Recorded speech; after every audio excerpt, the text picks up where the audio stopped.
For many years, Nigeria has been attacking the Igbos. Buhari attacked the Igbos for 8 years. Now, Tinubu has taken over. Jesus is Lord. Are the Igbos cowards? Not at all. The gentility of the wife of Amadioha is not an act of cowardice, because you will be consumed by the venom from the husband's nostril. Igbos, you have to get sense, because a people without economy are just a toy to others. Apostle, we hear of this. In those days, in the 70s, we used to have Aba traders. We used to watch them return for Christmas and Easter with their Honda 175, 185, 195 Super Bentley. Continue.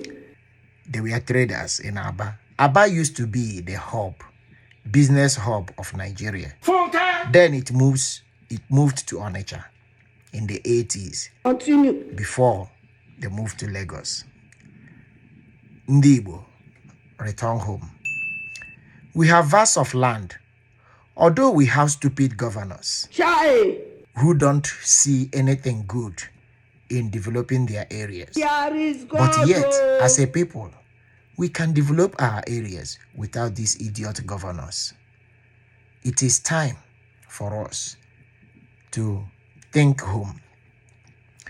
Igbo traders can even afford vast of land and build empire of businesses.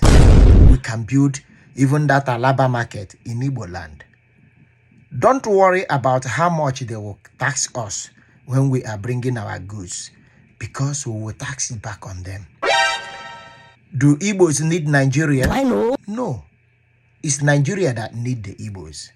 So, Ndi Igbo, come back home at all costs. If they don't want us to import through Lagos, we can import through Cameroon. This na proper sense.